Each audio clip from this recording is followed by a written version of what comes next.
Olá, este é o Poder Entrevista. Eu sou Douglas Rodrigues, repórter do Poder 360 e vou entrevistar o deputado federal Danilo Forte, do União Brasil do Ceará. Danilo Forte tem 64 anos, é formado em Direito pela Unifor, foi presidente da FUNASA, a Fundação Nacional de Saúde, está no seu terceiro mandato como deputado federal. Foi reeleito pela União Brasil no Ceará com 88 mil votos válidos. Danilo foi autor do projeto que limitou a cobrança do ICMS para combustíveis e energia. Deputado, obrigado por ter aceitado o convite. Obrigado, Douglas. É um prazer muito grande estar com vocês aqui no Poder 360. Eu agradeço também a todos os web espectadores que assistem a este programa.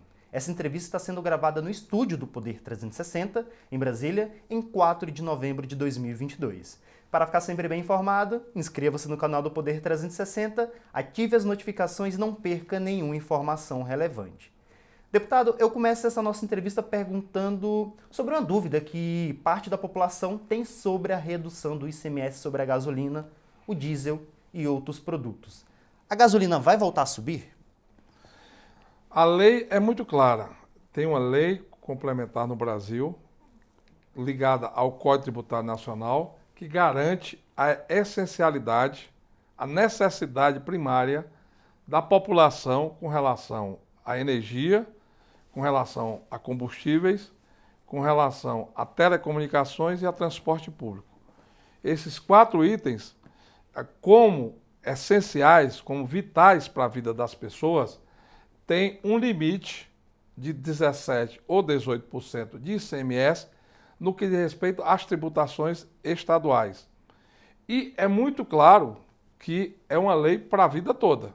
É uma lei que só pode ser mudada por uma outra lei complementar. E não acredito eu que haverá de ter algum parlamentar ou algum governo que queira vestir a carapuça de vir ao Congresso Nacional para aumentar ou para retirar a necessidade que as pessoas têm de se locomoverem e precisam do combustível, de se comunicarem, e está aí a internet, e está aí a telefonia celular, de se ter uma energia que é vital para as famílias. 98% das famílias brasileiras hoje têm energia em casa, as empresas precisam de energia, os consultórios, os escritórios, as repartições públicas, tudo são movidas à energia, e essa essencialidade é que garante a lei. Então eu acho que hoje o Brasil tem uma segurança jurídica com relação a essa decisão. 11 governadores tentaram, inclusive, entrar com 4 ações no Supremo Tribunal Federal. O ministro Gilmar Mendes criou um conselho para fazer o acompanhamento da lei complementar 194, oriunda do meu projeto de lei, do PLP 18, de minha autoria, que reduziu o preço da energia, da gasolina e da telefonia celular e da internet. E mesmo assim já ficou comprovado pelo próprio Supremo que inconstitucionalidade a lei não tem. Então a lei é para sempre. O que a gente precisa entender é que as variáveis internacionais com relação a commodity petróleo, a política de preço da Petrobras ou das distribuidoras de combustíveis pode criar alguma insegurança com relação ao preço.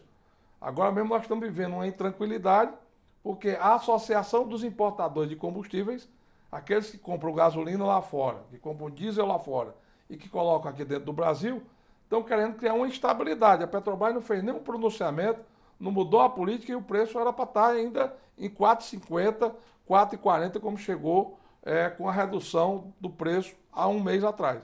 Mas criou uma instabilidade em alguns postos, né, e alguns empresários mais ambiciosos fizeram até uma variação de preço, mas não tem nenhum fundamento econômico e não tem nenhum fundamento jurídico. Então, acredito eu que nós conseguimos um avanço muito importante. E a redução da energia vai chegar em torno de 40%, porque tem alguns estados que ainda não tiraram o ICMS da transmissão, né, que é aquela linha grande, né, de alta tensão, que traz a energia muitas vezes de um polo para outro, de uma hidrelétrica para uma cidade, do Nordeste para o centro-sul do país, e ainda estão cobrando ICMS lá e estão cobrando ICMS aqui na distribuição. Isso está errado. Só pode cobrar imposto uma vez. Energia é um bem único, não é um bem fragmentado. Então, diante disso, inclusive, essa discussão ontem lá no Supremo Tribunal, no Conselho, foi importante, inclusive, para diluir qualquer dúvida com relação a isso. E os governos também vão ter que vir, aqueles que ainda não reduziram, ainda vão ter que tirar o ICMS da transmissão, o que vai garantir também ainda uma diminuição ainda maior no preço da energia elétrica. Então, eu acho que é uma vitória do povo brasileiro. Foi a primeira vez que o Congresso Nacional votou uma lei para reduzir impostos. Eu fico muito feliz porque eu sou o autor do projeto de lei. E, ao mesmo tempo, isso, hoje, qualquer estabilidade pode, inclusive, reacender a chama da volta da inflação, da carestia. Se nós estamos com a inflação caindo, se nós estamos numa deflação no Brasil, se deve fundamentalmente à lei que reduziu impostos, ao PLP 18, que se transformou na Lei Complementar 194. Então, confirmando, do lado do imposto, não há previsão de aumento. Se a gasolina voltar a subir, o diesel voltar a subir, é por algum outro fator externo, como eventual aumento pela Petrobras ou pelas distribuidoras. É isso, né? Não tem nem perigo de ter uma mudança com relação à questão tributária. A questão tributária está estabelecida. O ICMS máximo que pode ser cobrado é 18% ou 17%, dependendo da lei orgânica de cada estado. E já está no orçamento, inclusive, do ano que vem, as isenções, né, que o governo federal fez de retirar PIS, CONFINS e CID do preço da gasolina. Então, isso, inclusive, já está na lei orçamentária do ano que vem. Então, do ponto de vista tributário, do ponto de vista fiscal, do ponto de vista dos impostos dos governos federal e estadual, não terá nenhuma alteração, a não ser alguma questão em função do comércio internacional, né, alguma função na questão da guerra ou de mudança de política de formação de preço, principalmente por parte da Petrobras, que ainda tem um monopólio real, né, de refino no Brasil, de gasolina. Porque, inclusive, no diesel nós dependemos agora 23%, 25% de importação. Alguns governadores têm reclamado da redução do tributo porque o ICMS é a principal fonte de arrecadação dos estados. Como o senhor disse, o Supremo criou um grupo de trabalho para poder tratar sobre o tema. Como é que estão essas negociações? De fato, não foi comprovada ainda uma queda de arrecadação no que diz respeito ao total do ICMS superior a 5%. Porque, de fato, quando você diminui a conta da energia, diminui a conta da gasolina, automaticamente você aumenta o consumo de outros produtos. Né? Aumenta a venda de cerveja, aumenta a venda do supermercado, aumenta a venda da farmácia, aumenta a venda da confecção, da roupa. Então, quer dizer, você tem uma mudança de fontes de arrecadação. Por exemplo, houve um crescimento muito grande da arrecadação do imposto de renda no Brasil, então houve um aumento do repasse das transferências do governo federal para os governos estaduais e para os municípios. Houve um aumento do ISS, que é o Imposto sobre Serviço, nos grandes centros urbanos, as grandes cidades, porque as pessoas passaram a consumir mais serviços. Né? Então você tem que fazer uma equalização nessa conta. É lógico que tem alguns estados em que esses 4 itens representam mais de 80% das suas fontes de arrecadação. E eles não têm como fazer uma reengenharia tributária. Estados, principalmente os estados oriundos de território, como o Acre, como Roraima, ou estados que têm uma economia menor, né? Esses estados precisam de um aporte, tanto é que a gente fez a previsão numa compensação ainda no ano de 2022, no período de julho até dezembro. Esse conselho, inclusive, estava discutindo como é que vai ser o pagamento dessa compensação para esse ano. Né? Porque, pela lei, era na compensação de débitos que esses estados tinham com a União ou em que a União era avalista de dívida desses estados. Mas tem alguns estados que preferem receber em pecúnia, em dinheiro. Então, para isso, a gente está vendo uma formatação para que possa compensar esses estados que apresentem essa planilha. E essa planilha tem que ser auditada, né? Tem que ser revista, inclusive, pela Secretaria do Tesouro Nacional. Então, nós já, inclusive, fizemos um ofício, um requerimento, pedindo essa informação à Secretaria do Tesouro Nacional, que tem muita dificuldade em ter esses números com a precisão necessária para que você possa estipular o tamanho dessa compensação. Acredito eu que agora nós demos o prazo até o dia 10 para que os estados possam apresentar suas planilhas. Ficou até o dia 14 de novembro para que a Secretaria do Tesouro Nacional possa confirmar ou não essas planilhas.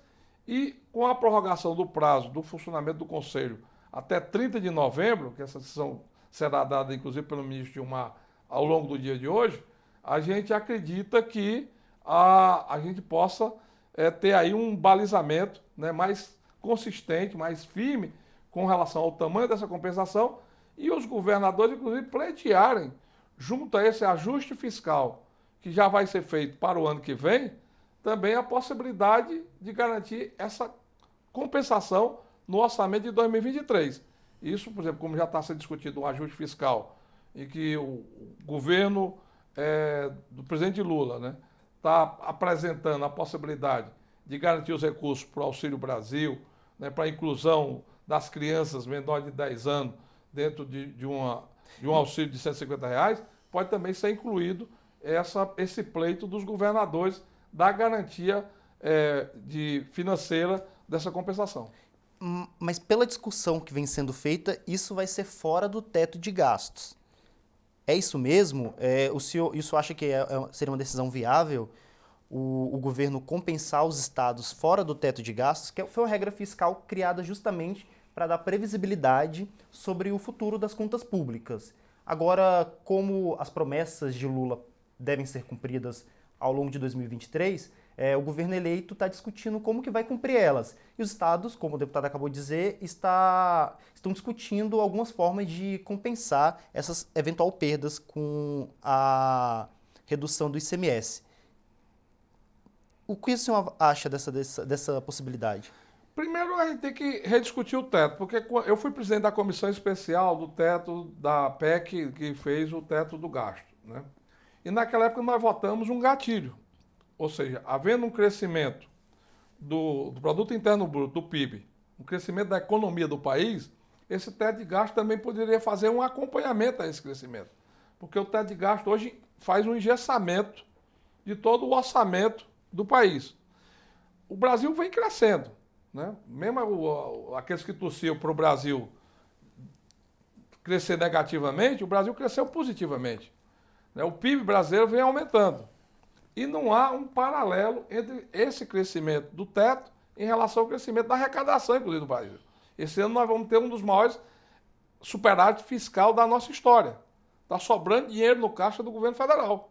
Tanto é que quando a gente foi fazer a PEC da bondade, foi lá que eu fui buscar os 41 bilhões para atender, né, o pagamento do Auxílio Brasil, para atender, né, a criação do auxílio taxista, do auxílio caminhoneiro, né, e também a paridade do álcool com relação ao preço da gasolina. Agora, de novo, o governo federal já está antevendo, né, inclusive o novo governo, que precisa cumprir as promessas de campanha. E foram compromissos assumidos em praça pública.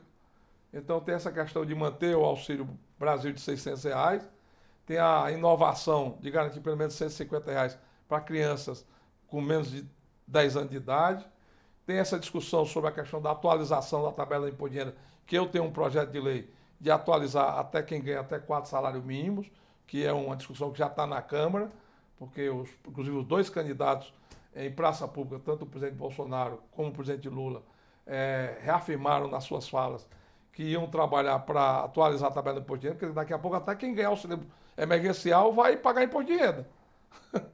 Vai ser um descalar, porque da tabela para esse ano, quem ganha R$ 1.800 vai pagar a partir de 2023. Então, quem tem que pagar imposto de renda, em uma proporção maior, é quem ganha mais.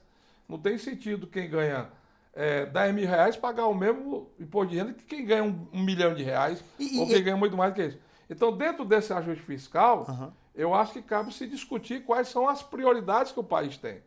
Até porque o esforço político que vai ser feito para aprovar esse ajuste fiscal será o mesmo, indiferente do tamanho e da dimensão que ele tiver. E que já está precificado pelo mercado financeiro, até porque teve um crescimento de arrecadação muito grande, e a curva da dívida PIB, da relação dívida PIB do Brasil, foi dos grandes países do mundo, das 20 maiores economias do mundo, a única que está decrescendo, que está caindo, é a do Brasil. Os outros países, durante a pandemia e com esse problema da guerra, tiveram um crescimento das suas dívidas internas, das suas dívidas públicas. O Brasil diminuiu. Então, eu acho que é preciso ter um equilíbrio com relação a isso. E a própria questão da âncora fiscal no teto do gasto pode ser ampliada. Então, a gente pode até discutir a volta do gatilho que foi vetada lá na época do presidente Michel Temer. Que seria esse do PIB. Então, o teto continuaria, só que mudaria a fórmula do cálculo do teto. Ele poderia ter uma evolução na proporção que vai aumentando o PIB do país, que vai aumentando a geração de riqueza do país, porque mantém a estabilidade. E você podia ter um parâmetro ali, né, porque as despesas também aumentam. E outra coisa, num país como o Brasil, o investimento público ele é muito importante para fazer a economia crescer. No que diz respeito à questão da Constituição Civil. O governo tem um compromisso da retomada do programa Minha Casa Minha Vida, né, que virou Casa Verde e Amarela. Então, para isso, precisa de recurso. Para ter recurso, precisa de orçamento. Para ter orçamento, de novo, tem que caber dentro do engessamento do teto. Então, eu acho que isso gera emprego, isso gera riqueza, né, isso fortalece a indústria da construção civil, e que tem todos os seus segmentos, e que é a que mais gera emprego de forma imediata. Então, se a gente quer, inclusive, avançar numa política de geração de oportunidade para a população brasileira, a gente tem que garantir os investimentos. E esses investimentos não podem ficar tutelados eternamente a um teto limitador do gasto. O Lula falou que queria acabar com o teto de gastos. O senhor disse que ele pode sofrer alguma mudança justamente para acomodar essas eventuais despesas. O PT aprovaria essa mudança? Como é que o senhor avalia esse lado? Porque eles sempre foram bastante resistentes. O PT ele é muito resistente quando está na oposição e muito benevolente quando está no governo, né? Ele foi contra a Constituinte, ele foi contra o Real e depois, no governo, ele fez uma política de expansão da base monetária e desenvolvimentista, né? E foi por isso que o presidente Lula terminou tão bem, né, o seu segundo mandato, na opinião pública brasileira. Então, inclusive essa votação que ele teve agora é muito reflexo do que ele, né, fez do segundo governo dele. Então eu acho que agora, como governo, ele terá que pensar diferente, né? Então, pensando diferente, ele vai ter que se adaptar às circunstâncias que a economia impõe. E a economia, nesse momento, ela impõe a necessidade de um ajuste fiscal, né? Nós não podemos ter uma expansão de crescimento econômico, nós não podemos ter uma expansão de programas do governo, nós não podemos ter uma expansão de investimentos do governo, se não tiver uma mudança com relação à lei do teto, que a lei do teto, inclusive, é constitucional. Ela está na Constituição. E por isso é que é necessário e urgente essa PEC. E no prazo que o Congresso Nacional tem, ela tem que ser votada até o dia 16 de dezembro, o que dá uma urgência ainda maior à necessidade da gente ver o que é essa PEC de fato, o tamanho dela, as necessidades também que o Congresso entende como prioridades para o Brasil, porque o Congresso, o Poder Legislativo no Brasil conseguiu uma autonomia, né, uma independência muito grande.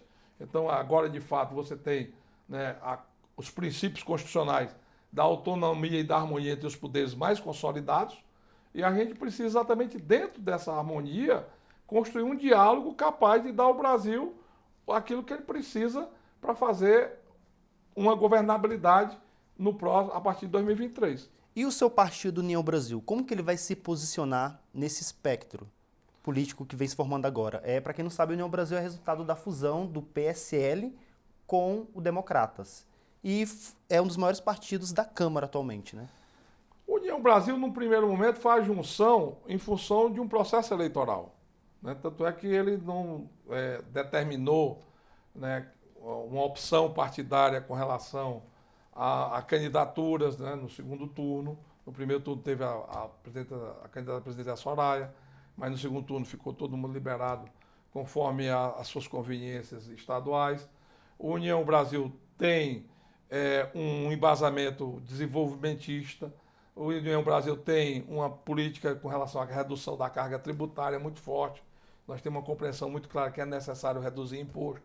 E é por isso que nós tivemos o apoio. Eu fui o autor do projeto que reduziu os impostos dos combustíveis e da energia. O relator foi o líder do partido, Elmar Nascimento, que é o nosso líder, deputado federal pela Bahia.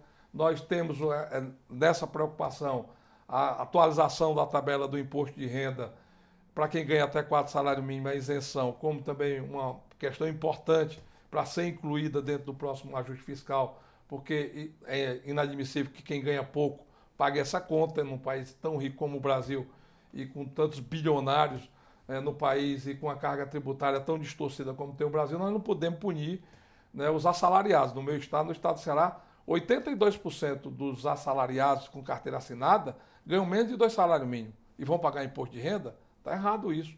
Né? Então, quem tem que pagar imposto de renda é quem tem renda.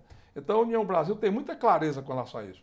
E dentro desse contexto, nós, inclusive, já fizemos uma primeira reunião com a nova bancada, né? O líder Elmar, inclusive, marcou para depois do dia 15 agora de novembro, uma segunda reunião para a gente já discutir pauta legislativa. A nossa composição e a nossa busca de governabilidade é em cima de uma pauta legislativa, é em cima de uma pauta política, né? Isso está muito claro para todos nós não estamos aqui brigando por espaço, nem cargo dentro de governo. O que nós estamos dizendo para o Brasil é que a gente precisa ajustar o Brasil para esse novo momento e garantir a autonomia e a independência do Poder Legislativo, que foi uma conquista muito importante que o Poder Legislativo teve. Então, dentro dessa composição, somos 100% abertos ao diálogo, até porque o Parlamento é a casa do diálogo, senão não era Parlamento.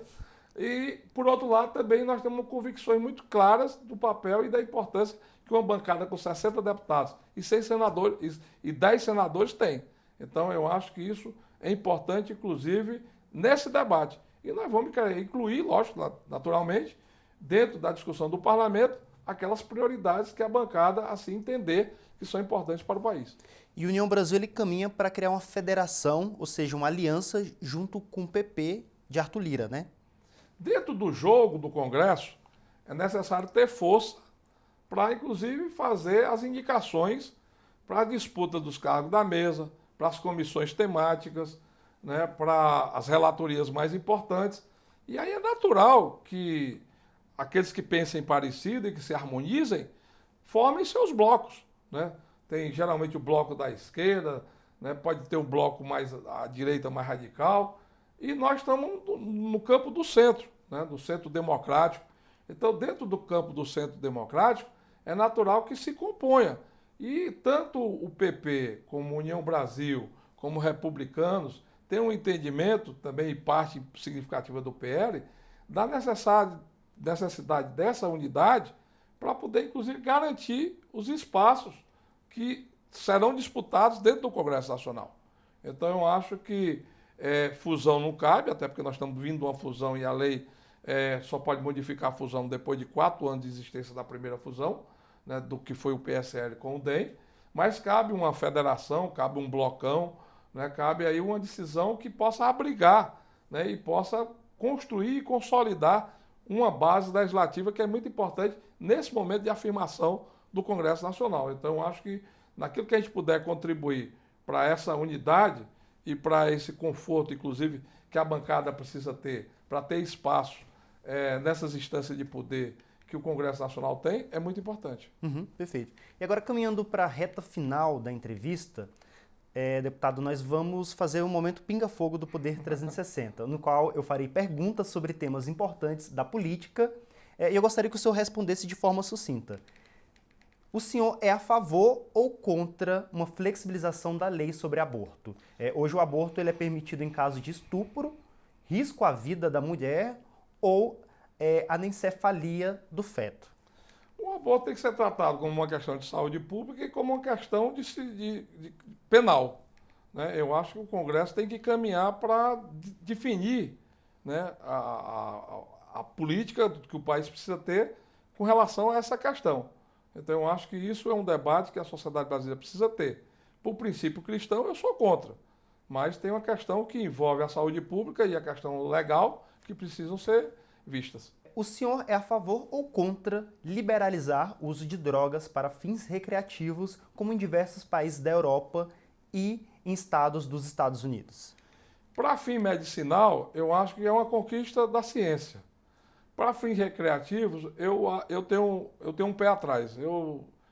Não é que eu seja careta, nem seja conservador, mas eu acho que a droga ela pode levar ao descaminho. Né? E eu já fui jovem e perdi amigos para a droga, e eu sei a perversidade que uma liberalização, né, do consumo pode trazer de maléfico para as famílias e para a sociedade brasileira. Então, no que diz respeito à questão medicinal, eu acho que ela pode ser usada, sim, para bens da saúde das pessoas. Agora, para a questão de recreativo, eu acho que nós não temos ainda uma consciência coletiva com relação a isso. O senhor é a favor ou contra cotas para minorias em universidade? Eu acho que todo sistema de cota cria dependência, né? Eu acho que ela diminui a concorrência, diminui o estímulo à competitividade e que as cotas poderiam ser muito mais em função da questão econômica do que da questão da cor da pele, né? Eu acho que você dá uma priorização para quem tem menos oportunidade de ter acesso ao ensino superior é uma coisa positiva, principalmente para as famílias de baixa renda. Agora, por questão racial, religiosa, acho que isso não traz, não é saudável, né? Inclusive tem muita distorção por exemplo, um país miscigenado como o Brasil. Eu sou caboclo. Eu sou mistura de índio com português, com nordestino. Então, o que é que eu sou? Eu não posso ter uma identidade pela minha cor ou pela minha origem, né? Então, eu acho que isso mais divide do que ajuda a juntar a sociedade. Agora, com relação a quem, por exemplo, não pode pagar a universidade e ter acesso à universidade, aí eu sou favorável. O senhor é a favor ou contra privatizar a Petrobras? Eu acho que as atividades econômicas no setor privado, elas rendem mais para o país. E a Petrobras, ela criou um vício que não é muito bom. Quando ela quer ser empresa pública, para se beneficiar de empresa pública, nós temos que aportar o dinheiro, como aconteceu no caso do Petrolão, em que a sociedade brasileira tirou o dinheiro do orçamento para investir na Petrobras. E esse dinheiro não retornou. E quando ela quer ser privada, ela usurpa do poder de ser privada. Inclusive, nessa política de preço que ela vinha praticando, né, nessa geração de dividendos que ela vinha praticando, a conta estava ficando impagável. Inclusive, isso ajudou muito a gente votar o meu projeto de lei de redução dos impostos. Então, eu acho que a Petrobras ela é uma empresa hoje de natureza privada, né? Eu acho que tem que ter controle sobre a produção, sobre a garantia da distribuição, sobre a questão do pagamento dos impostos como uma empresa competitiva. Então, eu acho que a tendência da atividade econômica é ser toda privada. O senhor é a favor ou contra privatizar o Banco do Brasil ou a Caixa Econômica Federal?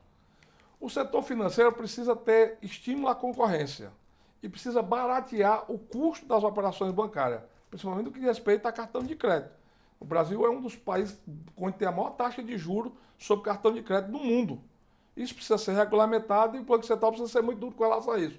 E com relação ao mercado em si, ele já é privatizado. Então, eu acho que você não pode criar cartórios, né? Eu acho que, por exemplo, o poder público, ele estimulando a privatização, ele está, inclusive, criando uma concorrência que pode ser benéfica para o conjunto da sociedade.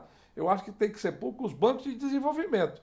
Por exemplo, BNDES, o Banco do Nordeste, né, o Banco da Amazônia. Esses precisam ser públicos porque são algumas carteiras do Banco do Brasil podem ser administradas pelo setor privado.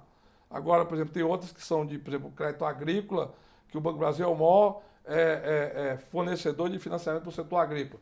Então, são políticas que precisam ser administradas pelo governo. Então, eu acho que, como instituição financeira, podem ser privatizadas. Agora, como agente de fomento e de desenvolvimento, aí são políticas públicas que aí você precisa ter um instrumento fiscal e financeiro do país para criar e para dirigir essas ações. O senhor é contra ou a favor flexibilizar as regras trabalhistas? O país passou por uma reforma trabalhista, né? E tem muitas questões que precisam avançar. Então, eu acho que precisam ter uma relação que ela precisa ser vista tanto do ponto de vista da ampliação da oportunidade de emprego, como também da segurança do trabalhador e também da competitividade que o empreendedor, o empregador precisa ter. Então, eu acho que se você harmonizar com relação a isso, você pode avançar ainda mais, né? Nós já tivemos um primeiro momento e pode ser que o atual governo, né, que tem um compromisso com essa questão sindical, queira trazer de volta essa pauta. Então, eu acho que não pode ter retrocesso. A gente precisa avançar para garantir o Brasil cada vez mais sólido e mais produtivo e com mais oportunidade de emprego, principalmente para a juventude. O senhor é a favor ou contra uma reforma administrativa que facilite a demissão de funcionários públicos? Não é demitir o funcionário público, é trazer o serviço público para a modernização que principalmente a TI, a tecnologia hoje nos dá. Então, eu acho que muitos serviços, eu sou a favor de acabar o carimbo, não sou a favor de acabar o funcionário público, né? Eu sou a favor do excesso de burocracia que muitas vezes impedem até você constituir uma empresa para gerar emprego. Então, eu acho que a gente tem que ter um Estado eficiente e do tamanho das necessidades que a população quer, e modernizado, aproveitando que a tecnologia da informação hoje nos garante. Então, por exemplo, quando eu fui diretor da FUNASA, eu ainda tinha na FUNASA, como servidor da FUNASA, vaqueiro, né? Que são profissões que hoje já não cabem mais no serviço público. Então, eu acho que a gente precisa modernizar e atualizar o serviço público, porque o que a população quer é serviço público eficiente. Ela quer chegar no posto de saúde, ter o médico e ter o remédio e ter como sair dali com a perspectiva e a esperança de que vai ficar boa de saúde. Ela quer chegar na escola e ter um ensino eficiente que dê capacidade do filho, né, ter conhecimento para ser competitivo no mercado de trabalho. O que a gente quer é ter segurança pública. Então não é diminuir o tamanho do Estado, é ter um Estado eficiente que corresponda à necessidade de um país com mais de 220 milhões de habitantes. Uhum. O senhor é a favor ou contra a reforma tributária? É urgente e necessária. Uhum. Esse emaranhado tributário que o país tem, esse excesso de cobrança de impostos para sustentar uma máquina cara e muitas vezes ineficiente, precisa acabar. Se eu fosse governo, a primeira coisa que eu constituía no Brasil era a pauta da necessidade e da urgência da reforma tributária, porque o Brasil tem uma oportunidade, nesse momento, ímpar no mundo. O mundo da energia limpa, o mundo da economia verde, o mundo que a Europa hoje precisa rever toda a sua questão energética e pode ter no hidrogênio verde, produzido no Nordeste brasileiro, uma escapatória para a dependência da Rússia, é uma alternativa, é uma oportunidade que poucas vezes na história nós vimos. Então, eu acho que tudo que a reforma tributária pode fazer e ter urgência nessa pauta é fundamental, inclusive, para colocar o Brasil no lugar que ele merece e que o povo brasileiro precisa ter. Na sua avaliação, o que precisa ser alterado na segurança pública? O senhor é a favor ou contra o chamado excludente de ilicitude? Eu acho que a segurança pública a gente pode avançar, inclusive, agora com a atualização do Código de Processo Penal para acabar essa figura da impunidade no país, porque muitas vezes a burocracia do processo leva à questão da incompetência para poder punir quem precisa ser punido, né? E criar prescrição para muitos crimes, e está aí a convivência que nós estamos vivendo hoje. E, por outro lado, o poder incisivo do Estado, o poder coercitivo.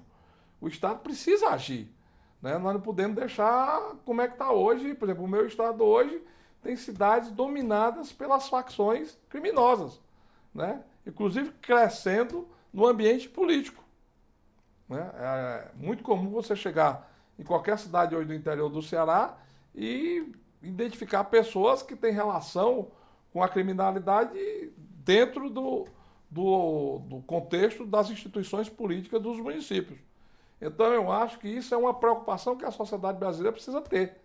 E para combater a isso, nós precisamos ter eficiência legal nas leis e precisamos ter poder coercitivo de enfrentamento com o crime. Então, a gente precisa fortalecer a área de segurança com tecnologia e com gente capacitada e com capacidade de enfrentamento, e nós precisamos ter lei para botar na cadeia os bandidos. O senhor acha possível promover a preservação ao mesmo tempo desenvolvimento econômico da Amazônia? Como? A sustentabilidade da Amazônia é uma necessidade que o mundo tem. E o Brasil precisa usar essa necessidade que o mundo tem a seu favor, né? Então, eu acho que a preservação ela precisa ser feita, mas o desenvolvimento, né, da biotecnologia, o desenvolvimento da ciência, né, a aptidão para a vocação econômica que a Amazônia precisa também ter que ser garantida, né? Nós não podemos ser o pulmão do mundo e o mundo, ao mesmo tempo, não investir naquilo que é necessário para a sua preservação. E aproveitar o potencial agrícola que o Brasil tem, e a agroindústria, e agora o advento da energia limpa e renovável, que no Nordeste é a energia mais barata do mundo, a menos de $30 o megawatt. Trazer isso, inclusive, para uma política de irrigação nos oásis que o Nordeste brasileiro tem. E dar isso uma competitividade para o Brasil, que hoje já é o segundo maior produtor de alimento do mundo, também é importante. Então a gente não pode criminalizar uma atividade econômica do Brasil em função da preservação da Amazônia. São biomas distintos que precisam ter políticas distintas. E o mundo precisa entender isso, né? Então eu acho que a gente pode compartilhar da preservação da Amazônia e do crescimento econômico do país, mas tendo com muita clareza qual o papel e qual é a área de atuação de cada um. E chega ao final essa edição do Poder Entrevista. Em nome do Jornal Digital Poder 360, eu agradeço ao Danilo Forte. Muito obrigado mais a vocês, Douglas, e a todos que fazem o Poder 360, e a esperança de que o Brasil possa dar uma vida melhor para todos os seus filhos e filhas. Agradeço também a todos os web espectadores que assistiram a este programa. Essa entrevista foi gravada no estúdio do Poder 360, em Brasília, em 4 de novembro de 2022. E para ficar sempre bem informado, inscreva-se no canal do Poder 360, ative as notificações e não perca nenhuma informação relevante. Muito obrigado, até a próxima!